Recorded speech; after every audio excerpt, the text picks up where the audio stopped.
Jonah Fisher analyses an incredible political journey. Ось вечірній Київ. Понеділок, вечір. Ви знаєте, ми звикли говорити понеділок день важкий. В країні війна, тож кожен день понеділок. For weeks, Volodymyr Zelensky has been leading from the front as Ukraine resists Russia's invasion. Comforting the war's many victims, berating Ukraine's enemies, and demanding more from her allies. Ми чекаємо рішення, очищення неба, або силою, яка у вас є, або ви дасте нам бойові літаки і засоби протиповітряної оборони, які дадуть нам потрібну силу. A war that was supposed to last days has now lasted months. Russia's advance has stalled, and in places it's been pushed back. President Zelensky is now lauded as the man of this moment. I think your leadership has been extraordinary. But it wasn't always like this. Before the Russian attack, questions were being asked as to whether Zelensky, a former comedian, really had what it takes to lead Ukraine. In 2019, I was very sad. It was like a tragedy, knowing that Zelensky could become a president of Ukraine. I wouldn't say he had policies, he had directions that he wanted to go in. But how to do that, I think he was really trying to learn on the job. Hi, Jonah. Hi. Nice to meet you. I first met Volodymyr Zelensky in January of 2019. He was just a comedian and an actor, a jokey, fun guy, a celebrity, of course, and a real star here in Ukraine. It was the start of his political journey, and for me, as the BBC's correspondent here in Ukraine, a fascinating time. I've had a front row seat as Zelensky has gone from a political novice to leading Ukraine's fight for survival against Russia.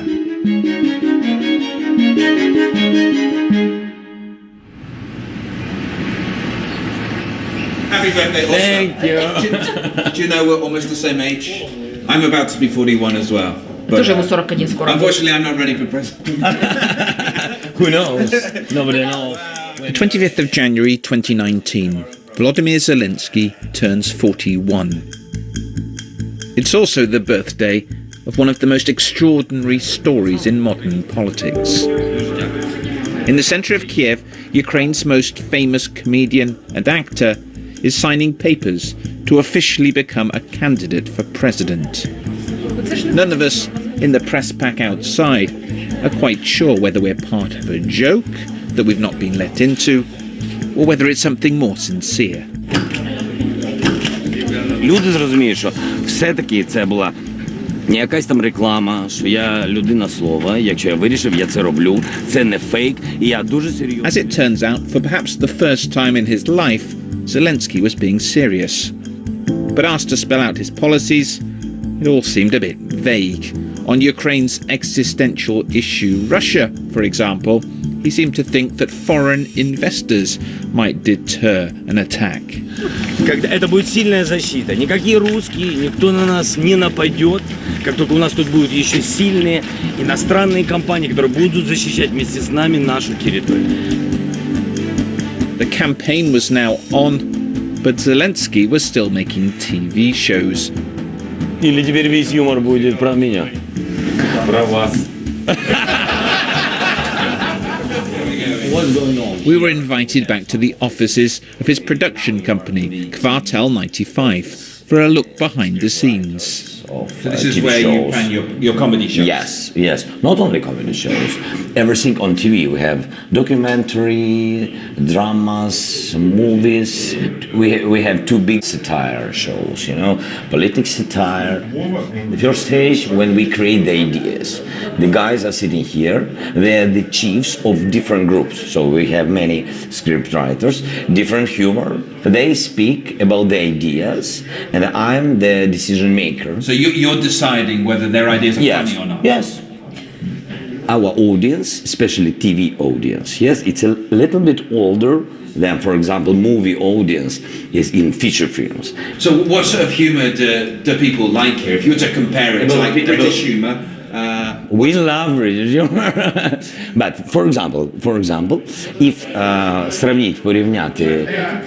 compared in Britain, if compared, our people, they more understand, for example, Mr. Bean or Benny Hill. Benny Hill? Yes. Really? So you're looking for sort of Benny Hill, Mr. Bean type jokes? Yes. Rather than the more kind of surreal Monty Python stuff?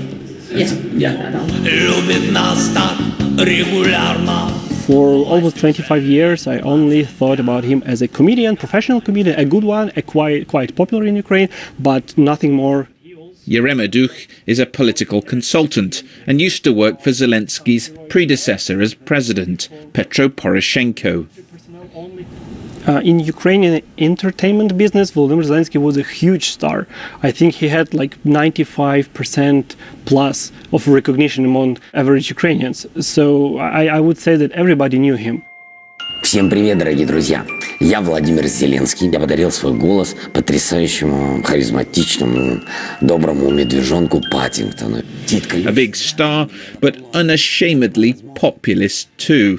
And very much not to the taste of Yaroslav Hrytsak, a historian at Lviv's Catholic University. I would say that most intellectuals would not hear or listen to him that much. It was much broader public. It's got one kind of smutty jokes? Some of them very smarty, and some of them even say you wouldn't show you to your kids under 18, so to say.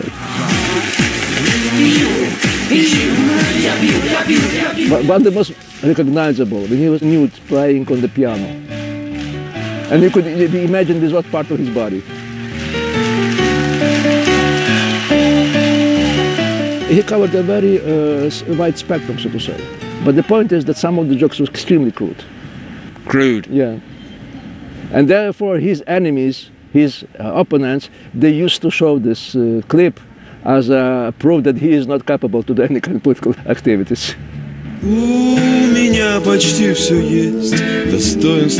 Zelensky's movies and sketch shows made him famous, but one role more than any other paved the way for his presidential run. He made a TV sitcom where his hero was a simple young teacher of history who was sick and tired of the politics, and he decided to go to power, and he became a president. So before he became a real president, he was president on TV, and people liked this image very much. Василий Петрович Голобородько? Да. Доброе утро, господин президент. Где это вообще видно, чтобы слуги... Vasily Goloborodko, the character Zelensky played, was everything that Ukraine's real presidents hadn't been up to that point. Вместо того, чтобы служить народу, вы прислуживаете олигархам. Taras Stadnitsky is a peer of Zelensky from Ukraine's comedy circuit. Дивлячись на сам серіал, люди дехто бачив, а дехто хотів бачити от саме такого президента, молодого, некорумпованого, того, який би зміг кардинально змінити. When I interviewed Zelensky in 2019, he accepted some might vote for him in the hope of getting the fictional president. Первая причина, конечно же, они хотели бы видеть в президентах такого человека, как Василий Голобородько, с такими, самое главное, моральными ценностями. Второе, конечно же, это ответ всему политическому истеблишменту. Люди хотят что-то новое, люди хотят ощущения, люди хотят получить, наконец-то, человека, которого имеет человеческое лицо, а не просто пластилиновое, в зависимости от того, какие ему вопросы задают и какие причины, и какие решения, и какие задачи он сам перед собой поставил. Президент Украины Василий Петрович Голобородько. With the benefit of hindsight, there are those who now wonder whether the Servant of the People TV show was created with a real presidential run in mind. Я не знаю, чи ми будемо знати хоча б колись, чи була на самому початку орієнтований на те, щоб Зеленський став президентом, чи вже в самому процесі того, як люди дивилися, як в людей зростала довіра до цього персонажа, чи вже в цьому процесі в Володимира Олександровича з'явився такий план. Ну, це мені особисто це дуже цікаво. Zelensky's political party is called Servant of the People, just like the TV show, and Olena Shuliak is the head of it. When she first entered politics, she tells me she hastily watched the series for research purposes. Я, мабуть, перший раз передивилася серіал відомий, який називається «Слуга народу», для того, щоб розуміти, можливо, більше цю людину, тому що ми раніше не були знайомі. Are there many similarities between the real President Zelensky and the TV president? Я думаю, що спільне те, що і Голобородько і Володимир Зеленський, вони змінювали існуючі правила, вони будували країну своєї мрії, і вони максимально йшли до тої мети, яку собі поставили.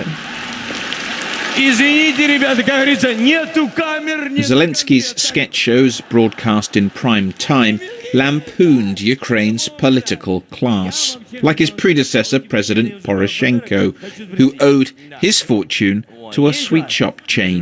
Скажи, будь ласка, вы за кого будете голосовать? Просто интересно, а мне как Петру Алексеевичу. Не зря я конфетки тут рассыпала. За кого? Ще не вирішила? Отдай конфету. With Zelensky having jumped in the political deep end, the election campaign was unlike anything Ukraine had seen before. Zelensky held no rallies, and his message was entirely communicated through slick videos of him working out and hanging out. It all felt like an extension of his TV shows. It was quite surprising that the man who's on the stage feels like at home, he hardly campaigned. He gave no interviews. It was super hard to see him on some public rallies. He only shoot videos, posted it online, and the rest, it was the work of his team. The less he did, the more popular he became. And when the time came to vote, Zelensky was odds-on favorite. Hi, how are you doing? Are you ready to be president? I don't know. The people will decide it in the evening. I'm ready.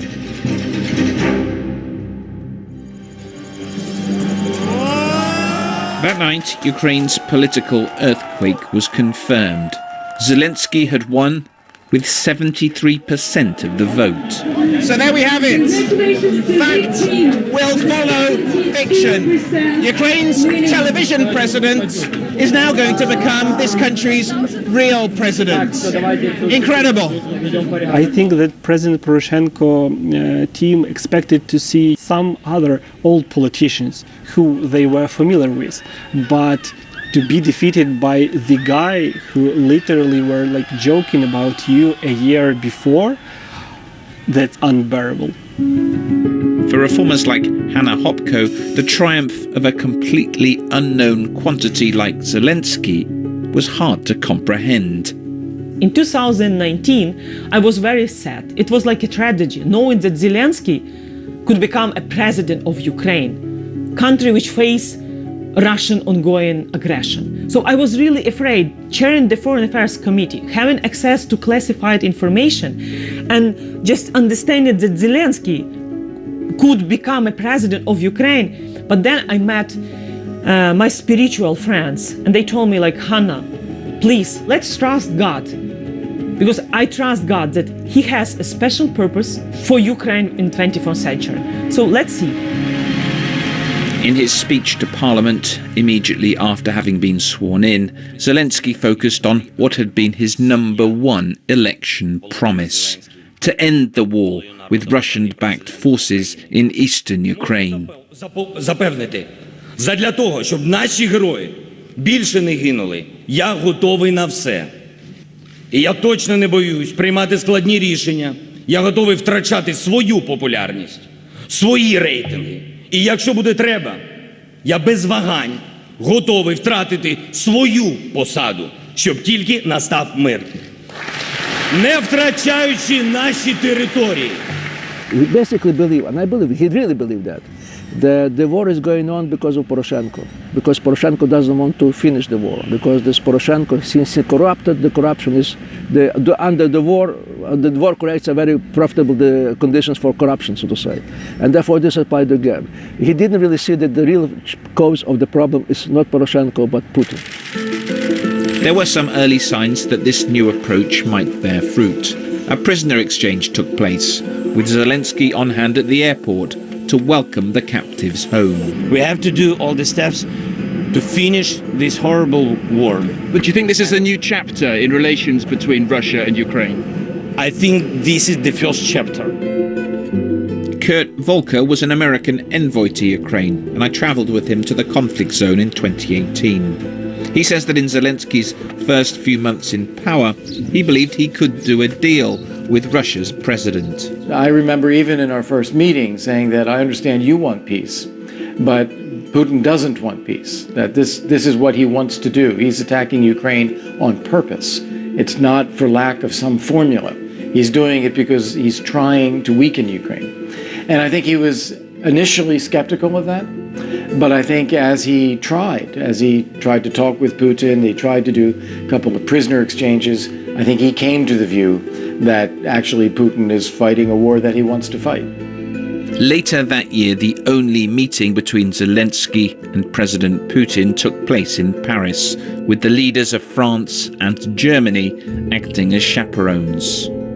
But the talks were frosty and went nowhere. Paris was the end point for Zelensky's attempts to strike a deal.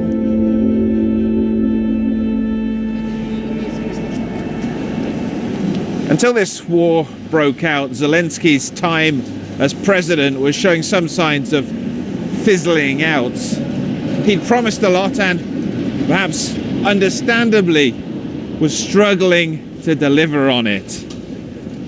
His once sky-high ratings in the opinion polls were starting to fall. Close allies from the election campaign, Zelensky called them his dream team, turned on him within a year. Comedian brought incompetent people who now run major government institutions or misrun major government institutions. Therefore, you cannot achieve results. That's it. So, the optimism, the hope of change that existed a year ago, that's over.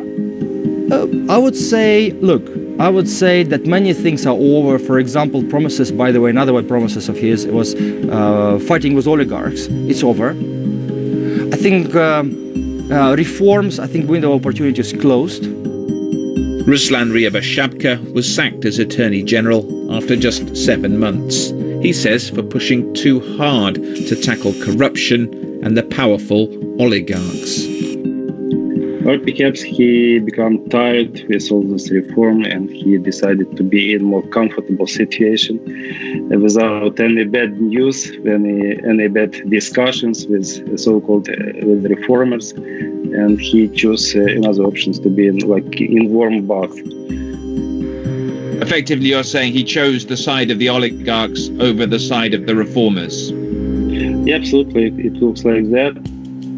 Eventually, Zelensky did try and take some targeted measures against particular oligarchs, but his critics saw it as too little too late. Zelensky was too timid. Then he passed this anti-oligarch law that targeted individuals rather than changing the structure of the system. And that was perceived then as unfair by many of them. And so it never really got off the ground. On the international stage, Zelensky had to learn fast. He found himself caught up in Donald Trump's attempts to use American military aid to get Ukraine to investigate his rival, Joe Biden. For Zelensky, it was important to generate more support for Ukraine and not to be a part of domestic political games. So, of course, lack of experience could create some problems at that time. But this is how he learned what international policy is and how not to be in the trap, how to diplomatically present Ukraine, but not to be used for the interest of somebody. With rumours of impeachment hearings mounting, Zelensky met Trump in New York. His acting skills for once deserted him. Because of the dynamic in the United States, President Trump kept the meeting going in front of the cameras for about 45 minutes or so. So very difficult to have a serious conversation between two leaders of countries when you're doing so much of it in front of the media. I think Zelensky handled it well, and I think was just saying, okay, we got to get through this period, and then let's see if we can then resume a normal relationship again.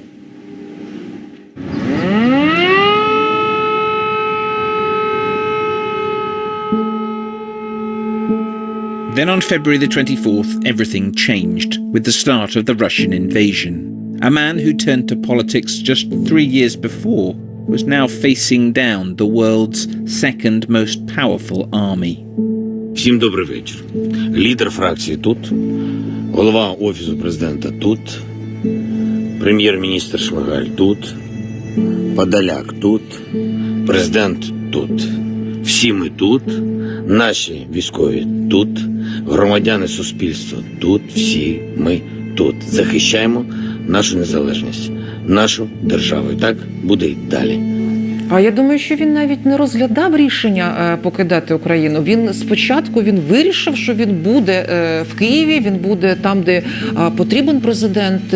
І я впевнена на 100%, що іншого рішення він для себе навіть не розглядав і не ухвалював. This war has brought out the very best in Volodymyr Zelensky, whereas President Putin has come across as aloof and distant. Zelensky has seemed very much relatable and down to earth, staying with his people in Kiev and staying in touch with video messages. The updates delivered straight to social media have enabled Zelensky to speak directly to Ukrainians and people around the world. Звертаюсь до усіх українців всюди, де ми є. Робіть усе для захисту нашої держави. Просто вторгнення Росії в Україну – це початок війни проти Європи.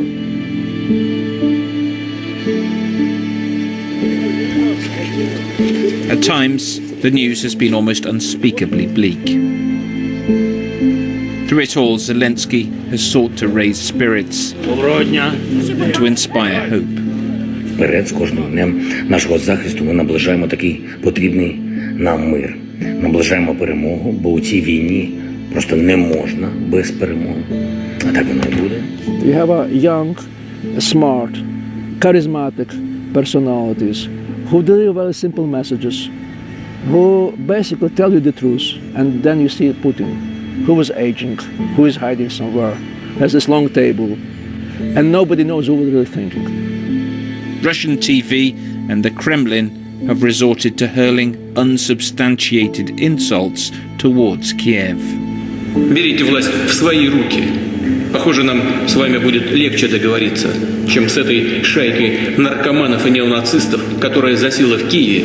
Зеленский забывал вопросы, не мог договорить фразы, странно на все реагировал. В измененном состоянии или просто устал, никто не понимал. Но главный вопрос... Киевский режим контролируется Вашингтоном и его союзниками, которые толкают президента Зеленского на продолжение боевых действий. This guy has a nerve. I mean Zelensky. He has a balls. Because the thing is, the first days, it was disaster, it was a stress, it was depression. And quite of a sudden we see somebody who behaved very different. And he's the president of your country. And this works immensely on Ukrainians. Before this war, Zelensky struggled to get invites to Western capitals. Now barely a day passes without him addressing a parliament or international organisation. The message follows a set path, showing the full horrors of Russia's war on Ukraine, and then demanding that the outside world do more to equip his country to resist. Я думаю, що зараз Зеленський, той, за яким спостерігає весь світ, це людина, але його акторське минуле допомагає правильно донести до людей світу ті думки, які він хоче донести. Everybody saw the picture of Zelensky in Bucha. And can you imagine such a picture of Putin? Never. Zelensky often visits hospitals to see wounded soldiers. He is also visiting Ukrainian families. You can get access to President Zelensky. You could see him everywhere. The first chapters of the Zelensky story are far-fetched. A comedian and TV president leading a country at war. Russia's size and might mean the odds are still stacked against Ukraine. But given what's happened to Volodymyr Zelensky so far, anything is possible. 52-й день. Що можу сказати? Ми міцні. Працюємо. Любимо. Дякуємо. Пишаємось. І всіх переможемо.